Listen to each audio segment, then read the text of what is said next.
Betty! Betty, it's Jimmy!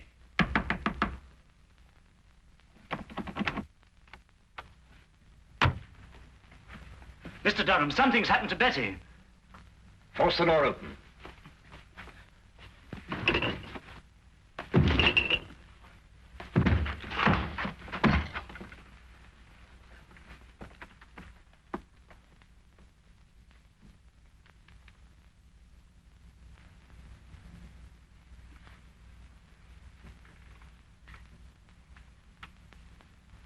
The singing violin.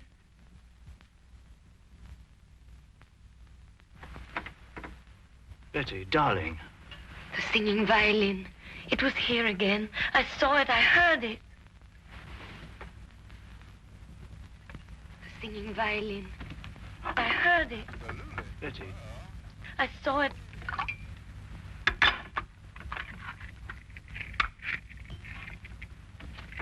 Give her one of these. It's the sedative Dr. Marino left for her.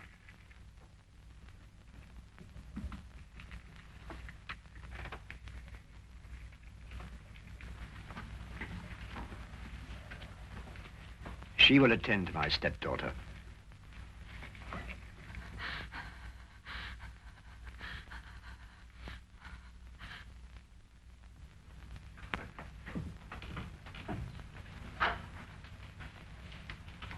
Perhaps you wondered, Ronald, why I invited you to my home as my weekend guest. I thought our coming marriage, Betty's and mine, had something to do with it, sir. No.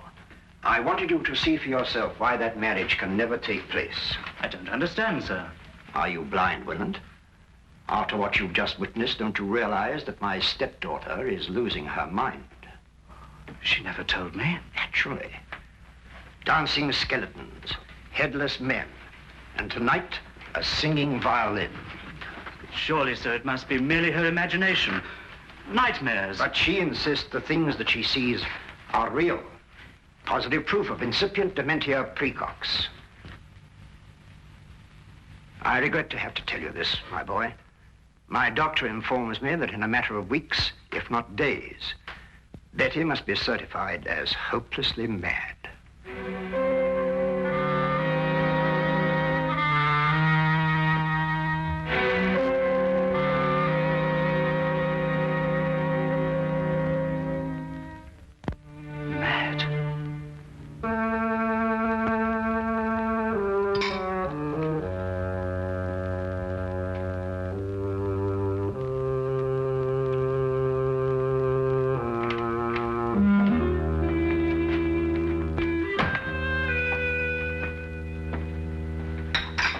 Finished, sir? Yes.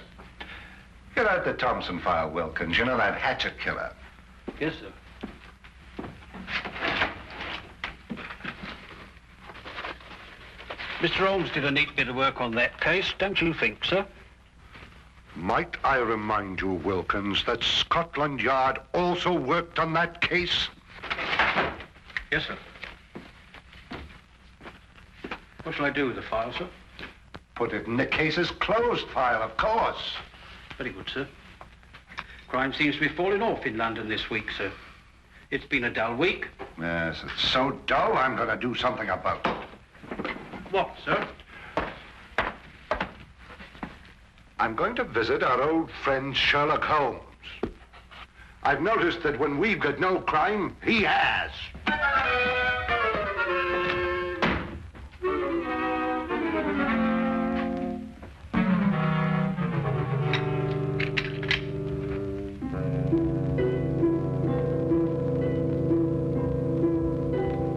A beautiful girl having hallucinations.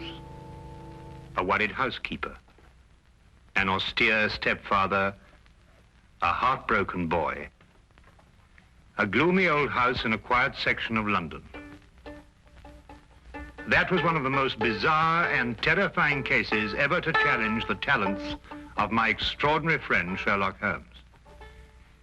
We were plunged into it one drowsy day in mid-September when murder, sudden and brutal, came calling. What is it? Sounds like a shot from the street.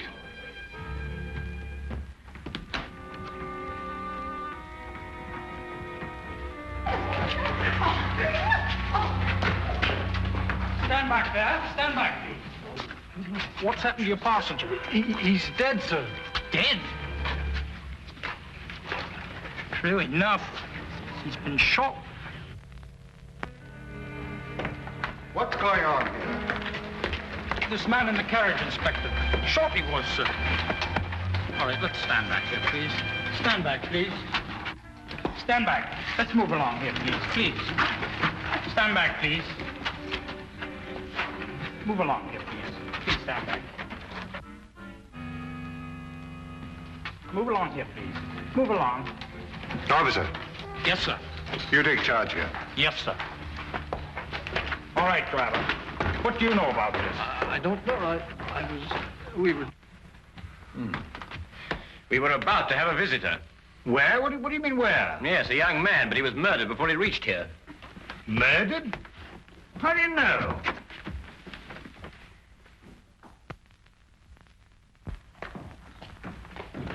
Let's move along, please. Move along. It's all over.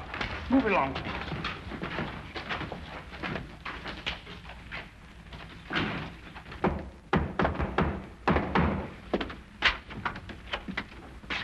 Oh, hello, Lestrade. I've been expecting you. I didn't know myself I was coming here until a few minutes ago. I suppose you also know why I came here? Murder. Both Dr. Watson and I heard the shot. I observed part of the proceedings through the binoculars. This was found in his pocket. Sherlock Holmes, 221B Baker Street. He was obviously employed by a tea and spice merchant. The aroma is unmistakable, eh, Watson? Oh, unmistakable. The boy's wallet gave us some further information. His name was James Winant. He lived at number 5 Crestwood Place. He was employed by Stackhurst and Durham, tea and spice merchants. Stackhurst. Stackhurst. Does the name mean something to you, Holmes? Well, it should. Stackhurst and Durham appears in almost every tin of tea sold in England. What was young Winant's business with you, Holmes? Winant. Durham. Ah. I've never heard of Winant before. Were you able to ascertain anything from the cabby? No, one of the passers-by heard him say, the singing violin. The singing violin? No, that can't mean anything, I'm sure. Can't mean anything, Lestrade. Well, now, of course not. Get your hat, Watson. Well, where are we going, Holmes? To interview the murderer of Jimmy Winant, of course. You mean to say you know who killed him? Of course I do. Don't you?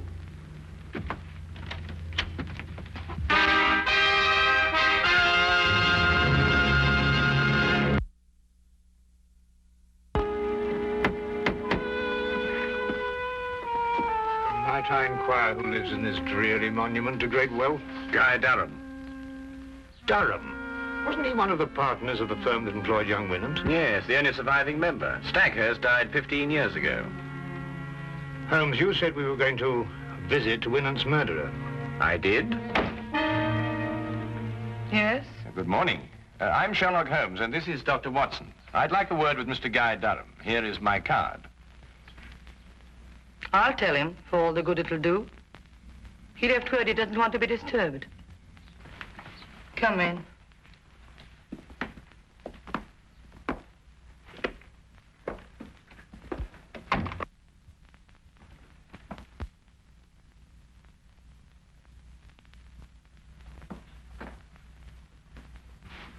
Oh, permit me, madam, to congratulate you on your new position. Thank you. How do you know I'm new here? Mrs. Ferguson, who is at the door? Excuse me.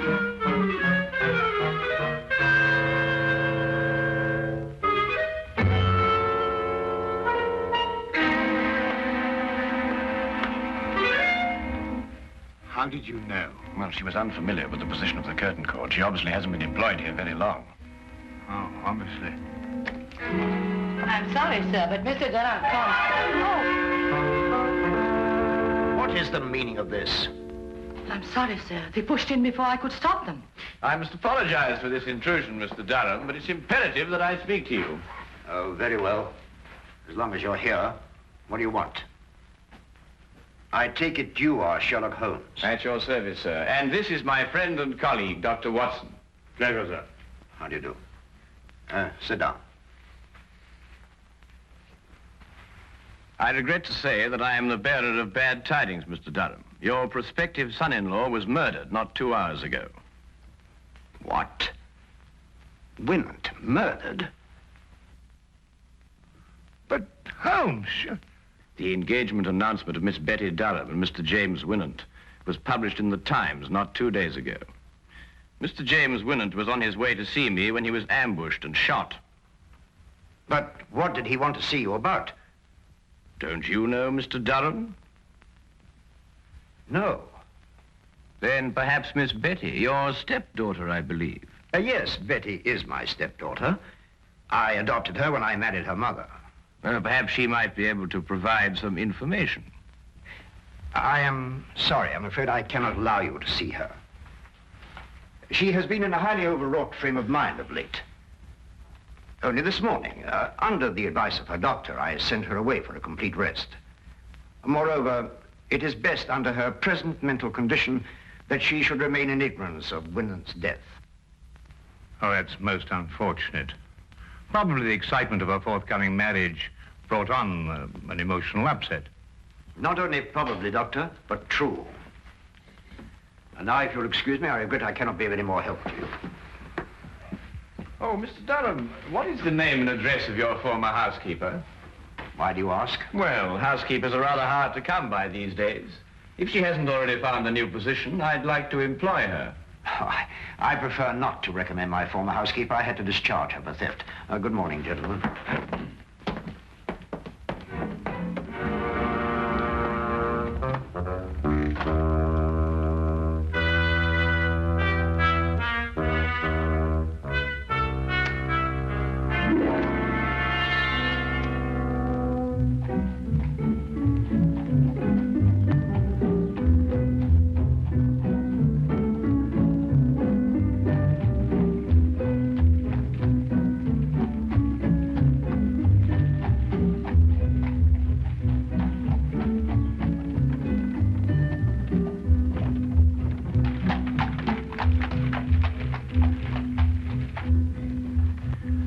Durham is the murderer, Holmes? Yes.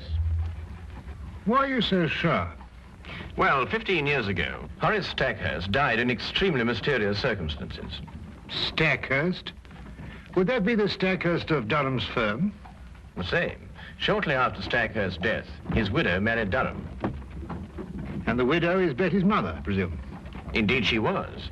But the mother herself died within a year, and Betty inherited a great fortune. Durham was appointed guardian until such time as Betty married. Oh, I'm beginning to understand. Tell me, Holmes, have you solved the mystery of Winant's dying words yet? The singing violin? Oh, well, that's really very easily explained, Watson, now that the... here we are.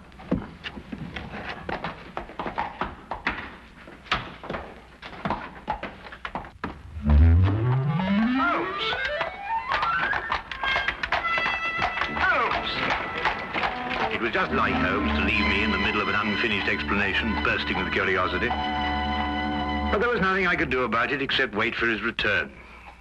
I waited up for him until midnight, finally retired without seeing him. And when I awakened the next morning, he was already gone. I didn't see him again until shortly before 10 o'clock.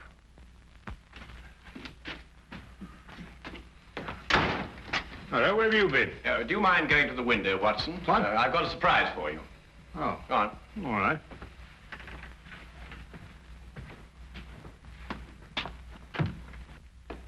No, not yet, Watson. Now, turn around. Now, keep looking into the street. That's better. Now. Won't be a minute now. All right. Turn around.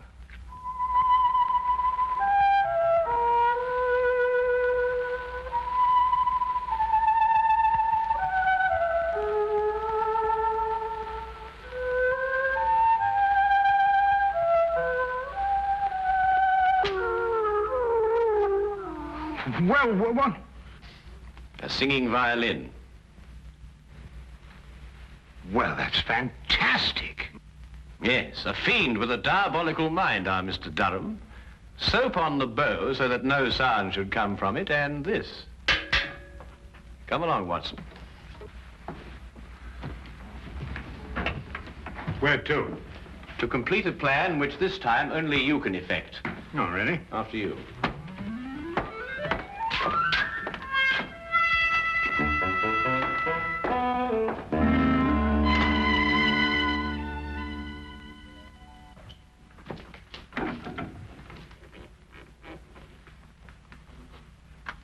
Ha-ha, John Murdoch!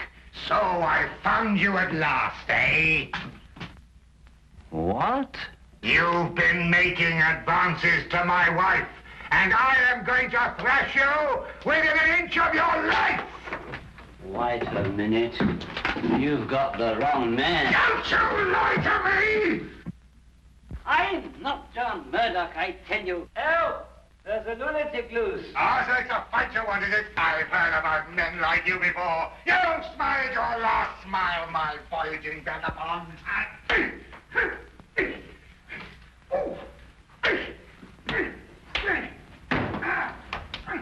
My answer is final, Durham. I didn't mind certifying your stepdaughter as insane, but I draw the line at murder. If you want her killed, do it yourself. Very well, Marino. I will. But you will have to sign the death certificate. That I'll do. An overdose of morphia would be the best way. I'll prepare a hypodermic for you. She's under sedation now, and shouldn't give you any trouble. What room is she in? Number 4. Dr. Marino, help! Something's happening out there. Let it wait. Give me the hypodermic.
Durham, do you hear me?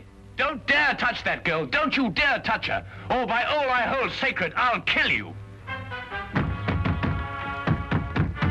Durham, Durham, do you hear me? Durham!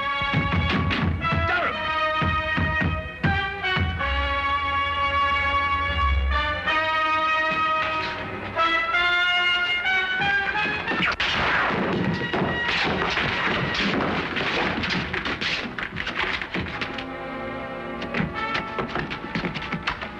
Are you all right, Holmes? The girl, is she all right, Watson? Just drugged. She'll be all right. Well, what kept you so long? Dr. Marino brought up reinforcements. When I came here and answered your summons, I found Dr. Watson fighting with 4 men. Must say he was holding his own. Now, will somebody please tell me what this is all about? Nothing would give me greater pleasure, Inspector. May I introduce Mr. Guy Durham, your murderer? What?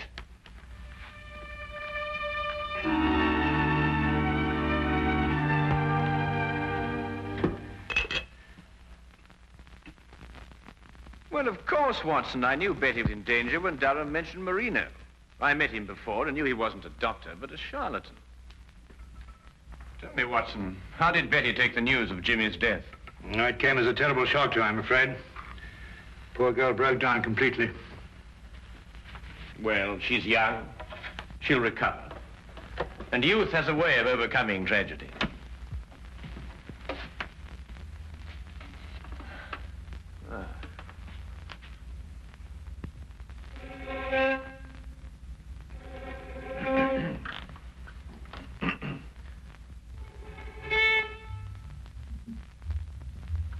Oh, confound it. I completely forgot that I soaped this bow.